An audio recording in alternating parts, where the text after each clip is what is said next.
अस्सलाम वालेकुम। कैसे हैं आप सब लोग? उम्मीद करती हूँ सब खैरियत से होंगे। जहाँ रहें कुछ रहें, हंसते मुस्कुराते रहें।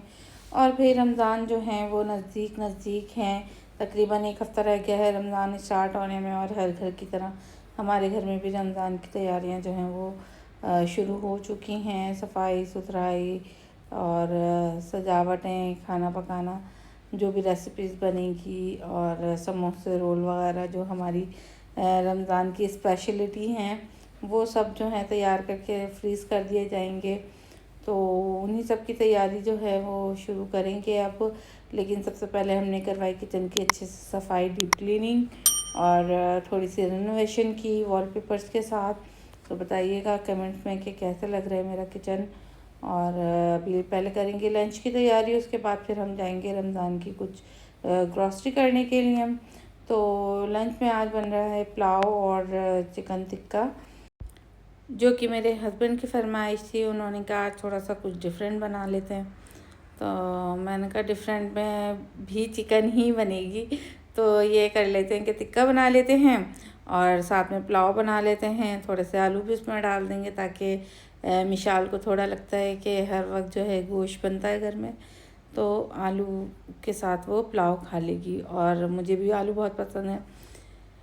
तो अभी फ़िलहाल हो रही है टिक्के की तैयारी मैरिनेशन की। तो उसके लिए हमने लिया है two half table spoon yogurt, दही, और फिर इसमें हमने वही सारे मसाले ऐड किए हैं। लाल मिर्च पाउडर, कश्मीरी लाल मिर्च, ज़ीरा पाउडर, थोड़ा सा चाट मसाला, हल्दी पाउडर, थोड़ा धनिया पाउडर, और थोड़ा सा जो रेडीमेड टिक्का मसाला होता है वो भी मैं इसमें शामिल करूँगी ताकि थोड़ा अच्छा सा फ्लेवर आ जाए। और साथ ही कुछ कलर भी ऐड करूँगी, फूड कलर, ताकि अच्छा सा कलर आ जाए और थोड़ा टेम्पटिंग सा लगे। तो बस ये सारे मसाले जो हैं दही में शामिल करके इसको मिक्स करेंगे और फिर हम अप्लाई करेंगे चिकन के ऊपर। साथ ही अदरक लहसुन का पेस्ट भी शामिल कर दिया है। और यहाँ लेमन मेरे पास नहीं था, लेमन डाल के तो बहुत ही मज़े का इसका टेस्ट होता है टिक्के मसाले का, लेकिन फ़िलहाल लेमन जो थे वो ख़त्म थे। और अभी हम लंच के बाद जाएंगे ग्रॉसरी के लिए। तो फिर हमने कहा चलो कोई बात नहीं, हम इसकी जगह जो है सिरका शामिल कर देते हैं। तो थोड़ा सा सिरका जो है मैं इसमें शामिल करूँगी लीमू की जगह। और यहाँ ऑयल भी मैंने इसमें शामिल कर दिया है थोड़ा सा।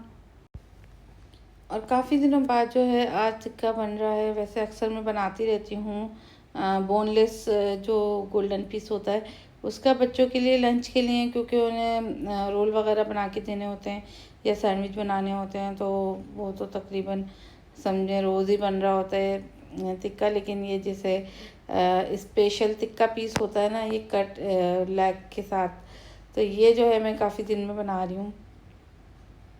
तो बस अब सारी मसाला जो है वो चिकन पे अप्लाई कर देंगे। पहले मैंने कोशिश की चम्मच से लगा लेती हूँ, लेकिन फिर मज़ा नहीं आया।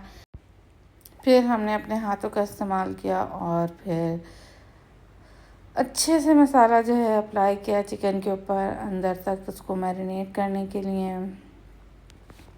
और सच्ची बात है, नज़ाकत ज़्यादा किचन में होती नहीं है। जब जल्दी जल्दी काम करना होता है, टाइम भी कम होता है और काम ज़्यादा होता है, तो फिर ये स्पून की नज़ाकतें चलती नहीं हैं।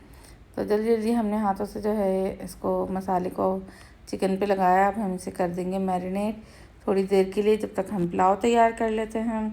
पुलाव मैं बनाऊंगी आज यखनी पुलाव का मसाला काफ़ी दिन से रखा हुआ था। और मैं जो हूँ ना घर में ही यखनी बनाती हूँ, बच्चों के लिए पीने के लिए भी बनाती हूँ और पुलाव के लिए भी घर में बनाकर, मतलब घर के मसाले से ही बनाती हूँ, बड़ा मज़े का बनता है। तो मैंने कहा चलो आज पुलाव का मसाला काफ़ी दिन से रखा हुआ है तो उसको भी इस्तेमाल करें और इससे पहले कि वो एक्सपायर हो जाए। तो आज हमने तजुर्बा किया कि पुलाव मसाले का जो है वो पुलाव बनाते हैं, लेकिन उसमें थोड़ी सी गड़बड़ हो गई। गड़बड़ क्या हुई वो मैं आगे जाके आपको बताऊंगी। और तरीका वही हमने यूज़ किया नॉर्मली, प्याज ब्राउन करके जो है उसमें अदरक लहसुन का पेस्ट शामिल किया और टमाटर, थोड़ी सी कुटी हुई मिर्चें, और यखनी मसाला जो है हाफ़ पैकेट मैंने डाला था क्योंकि 1 kg का है ये। सॉरी, मैं वॉइस ओवर कर रही थी और दरवाज़े पे बैल हो गई, इनके पापा आए थे। खैर